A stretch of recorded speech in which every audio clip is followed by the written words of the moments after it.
Mashinalarning probegi ko'pligi, mashinalarning holati yaxshi bo'lmasligi sababli ham arzon bo'lishi mumkin. Bu auksionlarda qanaqa qilib arzon narxga mashina olishingiz mumkin. Juda ham zo'r narx. $1000 maksimum 1000 dan ozgina oshishi mumkin. Assalomu alaykum hurmatli do'stlar. YouTube'dagi Dubay va men kanaliga xush kelibsizlar. Shu kungacha men Instagram tarmog'ida o'zimning foydali kontentlarimni yuritib borardim. Bundan buyog'iga men YouTube kanalini ochdim va YouTube'da ham qo'limdan kelgancha foydali ma'lumotlarni berib borishga harakat qilaman. Bugun men Sharjadagi auksionlardan biriga kelganman va bu auksionlarda qanaqa qilib arzon narxga mashina olishingiz mumkin va bu yoqda qanaqa tarzda sizlarni aldashga harakat qilishadi. Qisqasi auksionlarda bo'ladigan har xil hiylalar, har xil ehtiyot bo'lishingiz kerak bo'lgan narsalar haqida batafsil ma'lumot berib bormoqchiman. Videoni oxirigacha ko'ringlar va meni podдержка qilish uchun shu kanalga like bosib, albatta obuna bo'lib qo'yishni esingizdan chiqarmanglar, chunki bu meni YouTube'dagi keyingi faoliyatimni aniqlashtirib beradi. Rahmat. Do'stlar, bugun eng hamyonbop auksionlardan bittasiga keldim. Auksionlarni arzoniga ham juda ham ko'p uchirmaslik kerak, chunki arzon degani bu mashinalarning probegi ko'pligi, mashinalarning holati yaxshi bo'lmasligi sababli ham arzon bo'lishi mumkin. Lekin mashinalar yaxshi holatda bo'ladigan, narxlari ancha hamyonbop bo'lgan auksionga keldim. Deyarli barcha auksionlar shom namozidan keyin boshlanadi. Shom namozini jamoat tarzida shu auksionni o'zida hamma o'qiydi va shundan keyin auksionga start beriladi. Mashinalarni tugagunigacha. Ya'ni bir xil auksionlar ertalabki soat 4 gacha davom etishi mumkin. Chunki Dubayda kunduz kuni obedda havo juda ham issiq bo'ladi. O'sha sababdan ko'pchilik kela olmay qolishi mumkin. Shu narsani o'ylagan holatda rejimni almashtirishga kechqurun asosiy auksionlar bo'lib o'tadi. Birinchi mashinamiz mana Mercedes-Benz E350 2014-yil. Narxi $5,500 dan boshlanayotgan ekan. Juda ham zo'r narx. Dubay uchun ham arzon narx. Bu yoqda qilinadigan ishlar ham katta emas. Ko'p narsa almashmaydi. Keyin ko'p auksionlarda shu narsa bor. Mana shunaqa stikeri bo'ladi. Run and drive degani. Bu ma'nosi motor va korobkada mashinada muammo yo'q. Ya'ni motor korobkasi zo'r holatda ishlaydi degani. Chunki Dubayda eng katta rasxod motor bilan korobkaga chiqib ketishi mumkin. Mashinaning narxidan ham oshib ketib qolishi mumkin agar jiddiy royishi bo'lsa. Yozilgan narxi $5,500, 20,000 dirham, lekin bu boshlang'ich narxi. Hamma mashinaga bundan tashqari 5% soliq qo'shiladi. Misol uchun 20,000 ga yutgan taqdiringizda 21,000 qilib to'laysizlar. Agarda eksport qiladigan bo'lsanglar, bu mashinani 5% solig'inglarni qaytarib olsanglar bo'ladi. Meni fikrim taxminan 30,000 dirham, 28,000 dirhamlarga bu mashinani sotib olsa bo'ladi. 30,000 dirham bo'lganda ham $8,000 tushadi. Remontiga unaqa ko'p pul ketmaydi. $1000 maksimum 1000 dan ozgina oshishi mumkin. Narxi juda ham zo'r. Keyingi mashinamiz Kia Sedona. Bizning xalq tilida Kia Carnival.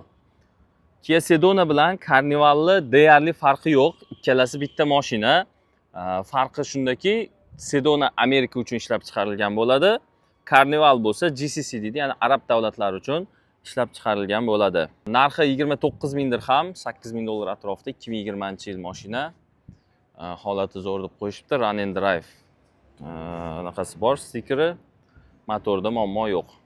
Mana shu krilo almashsa bo'ldi. Hozirgi kunda Dubayda Kia Carnivallarning narxi tushgan, ancha tashagan. Chunki unchalik obro'si katta mashina emas Kia Carnival. Shu sababdan auksionlarda ehtimoli kam sizlardan boshqa odam narx qo'shishi. 29,000 dirham yozilgan bo'lsa, shu mashinani 31,000, 32,000 dirhamga bemalol sotib olsanglar bo'ladi. Keyingi biz ehtiyot bo'lishimiz kerak bo'lgan narsa, mana bu mashinani ozgina qismini to'g'rilashgan. Udar ancha ichkariroqgacha kirgan, lekin remont qilib to'g'rilab qo'yishgan. Shu narsalarni yaxshilab tekshirib olishimiz kerak.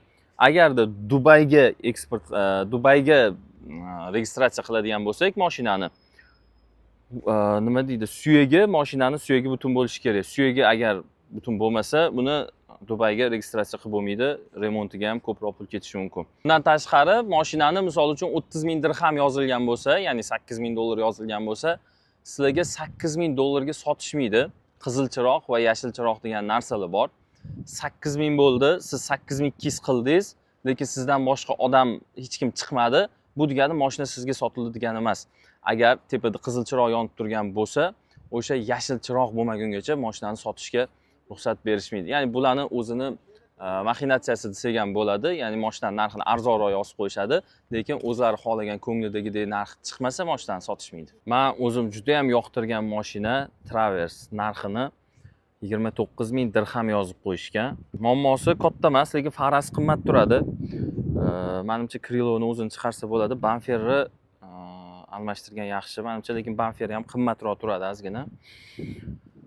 Bakoy uncha muammo emas, boshqa ishini ko'rmadim. Salonlari ham qorong'ida uncha ko'rinmayapti, lekin zo'r kapitanskiy siteni ekan, kojinli salon. Yaxshi, faqat lyuki yo'q, panoramasi yo'q. Amerikada shu holatda kelgan 2020-yil Travers 29.000 dirham. Juda ham zo'r narx. Agarda Dubaydan O'zbekistonga mashina olib ketmoqchi bo'lsanglar, birinchi navbatda qoplamaydi. Juda ham qiyin. Rastamoshka chunki qimmat chiqib ketadi. Lekin yo'li bor, yo'q emas. Qanaqa? 1 yoshga to'lmagan mashina olish kerak.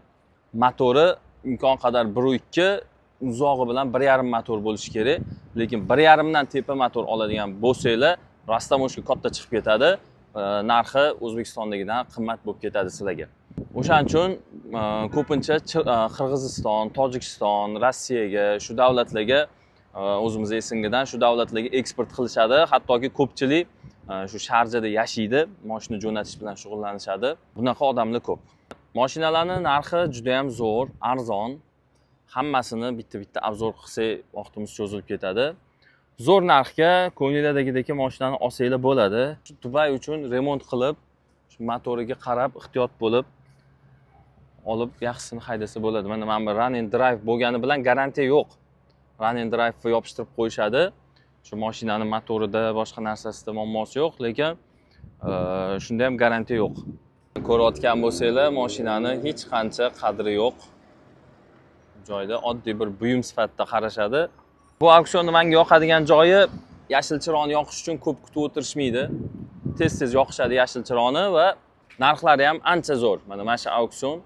Agarda Dubayga kelmoqchi bo'lsanglar, mashina olib O'zbekistonda emas, boshqa davlatlarda haydamoqchi bo'lsanglar, bu yoqdan mashina olib ketib, biz o'zimiz yordam beramiz. Bu narsada o'zimiz Sharjaga olib kelamiz, aylantiramiz, ko'rsatamiz. Nima mashina olmoqchi bo'lsanglar, qo'limizdan kelgancha ustasini ham topib beramiz. Jo'natishingizda ham yordam beramiz.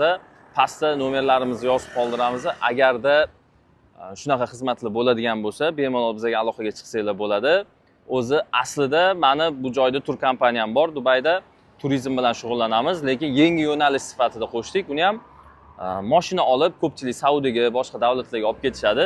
Kerak bo'ladigan bo'lsa, aytsanglar, o'zimiz chiroyli qilib olib beramiz, qo'ldan kelgancha. Faqatgina xizmatimizga pul olamiz, qolgani o'zingizlarning rasxotinglar bo'ladi.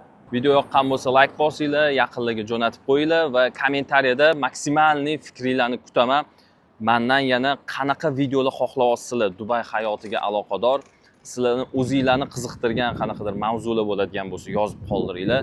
Keyingi videolarda Xudo xolasa, ularni ham batafsil yoritishga harakat qilaman. Shunaqa niyat qildim, har kuni bittadan video chiqazmoqchiman YouTube'ga. Xudo xolasa, albatta hammasi sizlarni poddeshkalar bilan. Rahmat katta. Albatta obuna bo'lib qo'yinglar, qo'ng'iroqchani bosib qo'ysanglar, yangi video qo'yganimda sizlarga SMS boradi. Videoni o'tkazib olmaysizlar.